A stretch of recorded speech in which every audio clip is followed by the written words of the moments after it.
Immortal John Hancock here, and today I'm going to be discussing the high video game prices. Has it impacted your game collecting?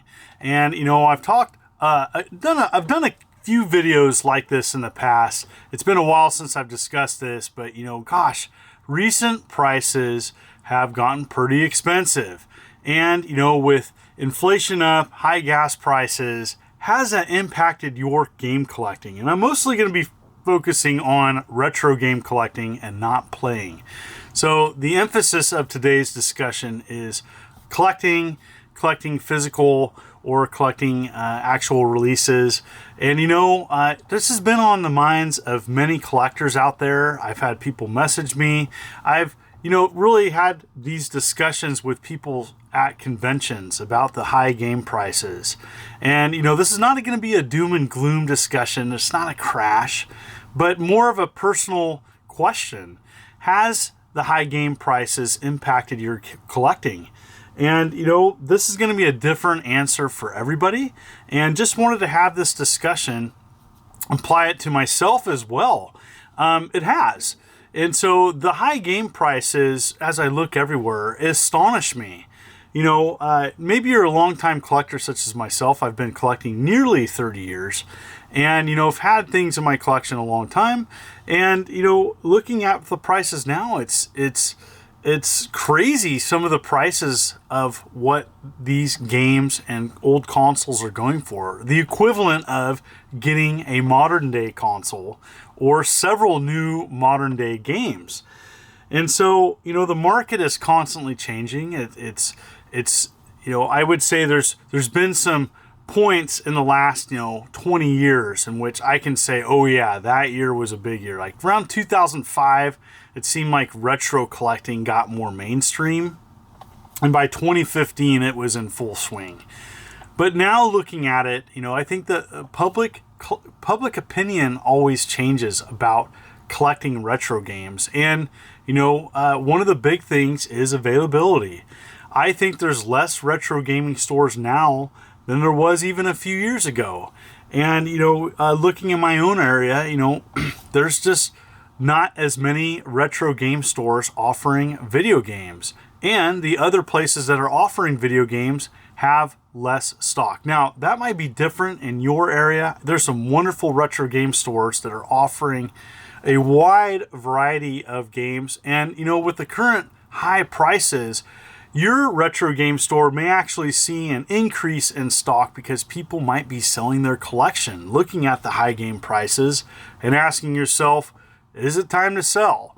I've been to a few game stores and I've seen both sides. I've seen stock on the decline just in general, or I've seen the stock explode because people are now looking at their collection and saying, that's a tank of gas, or that's many tanks of gas, or, this discretionary spending I need to stop it and actually tone down my collection because of the high prices, or I can use that money and use it for things such as food, gas, etc., rent. So anyways, there's that. So for many people out there, you might have seen that. I think that is going to be an ongoing trend, and that's something that I'm seeing. I'm seeing a lot more people considering to sell or curbing their spending. As a longtime collector, I definitely am more cautious on adding anything to this collection, just for the fact that things are very expensive. I'm looking for very obscure things and really have no need to really add a ton to what I've already amassed. The other issue too is just, even going to like thrift stores. My thrift store experience, even in the last year, has totally changed. I go to thrift stores in the past and there was games, $1, $2. And now, especially there's a local thrift store, and everything now it used to be all one price, and now everything's looked up on eBay, and it's 10% less than eBay, and those prices are marked, and that impacts spending when people go to a thrift store, especially. they're looking for a good deal. They're not looking to buy at eBay. You know, if people wanted to spend eBay prices, they would just stay at home and search eBay versus go to a thrift store. And so I found thrift stores have, especially thrift stores that you know, get a lot of their items for free, are now selling them at top dollar prices. And that to me personally is a turnoff. It makes me not want to, you know, purchase as much as a thrift store, depending on what the thrift store's cause is. But so there's that. I think the other thing too is that we are entering a better era for modern gaming, offering retro gaming experiences. You know, Nintendo, Xbox, and PlayStation now offer a subscription service.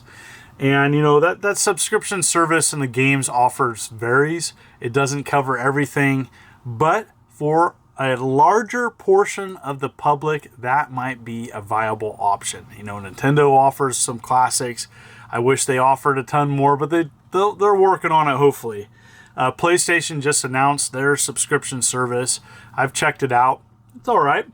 And then Xbox Game Pass, which I have the most experience with, seems to continue to be kind of the gold standard, and one I think that people most appreciated because it's the balance of offering, going way back to original Xbox. It seems to be a pretty good job at offering a multitude of different games. But Nintendo's is pretty good. I just wish that they offered, their library is the largest, so they're missing the most from their subscription service, because I think there's tons more games and consoles that they could offer, and hopefully they're working on it. You know, I'm going to bring up the Evercade in general, because the Evercade is like a perfect example of a modern day product being offered, but you could collect it, but it's not going to break the bank. And so, you know, even though it's technically retro, it's kind of a modern day option for people that want to play retro games, but, you know, $100 for the console and $20 for multi-cart games. Now, you may not like all the games in particular, but they're offering a wide variety of different things, and they've done that for the last 2 years. So it's pretty awesome. They do have my support. I've done a whole playlist on Evercade games and I showed a multitude of the variety that they offer, and I do think it's an option. You know, if I was to start now, it definitely would be different. You know, I wouldn't have this crazy collection. I probably would stick to mini consoles, which is another option. You know, the Genesis Mini 2 is coming out this year, and that might be an option, though it's kind of silly. I think you have to order from Amazon Japan. You know, I don't know if it's going to be available in stores, but mini consoles have came out, you know, for the last, I don't know, 5 years, 6 years, and they are offering a modern day option for people that want to collect, not on original hardware. That original hardware is going to continue to fail, and I think that's going to be a big problem for just the general public. I think the diehards and people really into electronics and retro gaming, they're gonna, you know, buy something broken, get it repaired themselves, send it off to get repaired, restored. But for the majority of people, they want to play a classic gaming experience. They don't want it to break. They want it to check it out. They want to play on something that doesn't require a lot of maintenance. And the truth is, you know, these devices and machines of yesteryear, they're getting pretty old. You know, ColecoVision just turned 40 years old. I can tell you my own experiences with original ColecoVision hardware. I've had several not work properly. You know, things go out on them. Classic computers, Commodore 64, Commodore VIC-20, Atari 2600. Even though it's built pretty tough, there's things that go out on them. Every console has its own kind of issues, and over time, that's gonna, you know, impact the controllers, the hardware, the AC adapters that are included with these original ones. And other computers are even dangerous to turn on. You know, I recently picked up an Osborne computer, and you know, I have to get the capacitors replaced on it before turning it on long periods of time, or they could burst. So there's that, and so that does impact collecting as well. It's just hardware failure. So with prices being really expensive and original hardware becoming kind of scarce, I think definitely that's going to impact spending, and I think people are going to pursue easier, more modern options to get their gaming fix. But, I've been talking about this for a while. Some people ask, has retro game collecting peaked? Possibly. I think it's only time's going to tell, but I think it's a balance of, people are spending their money on other things. It's costing more to fill up your car, your rent, your food, and that's going to impact your spending on discretionary spending. And I know it's definitely, for me, I'm just more savvy on picking up just another item. For me, it has to be something specific, has to be something special. And, with the high prices, I definitely really have to be into it for me to pick it up. So, going back to what if I was to start now, I definitely would probably stick to mini consoles. Multi-carts is another option, even though some of those are getting really tough to get right now. And so multi-carts is another way to go if you want to play on original hardware. But, even if you're going to disc-based consoles, there's the modes. Even though those are really expensive, that is an option and save a lot of money on games playing on original hardware. So that's it. Has the high retro gaming prices impacted your spending? What are your thoughts on this?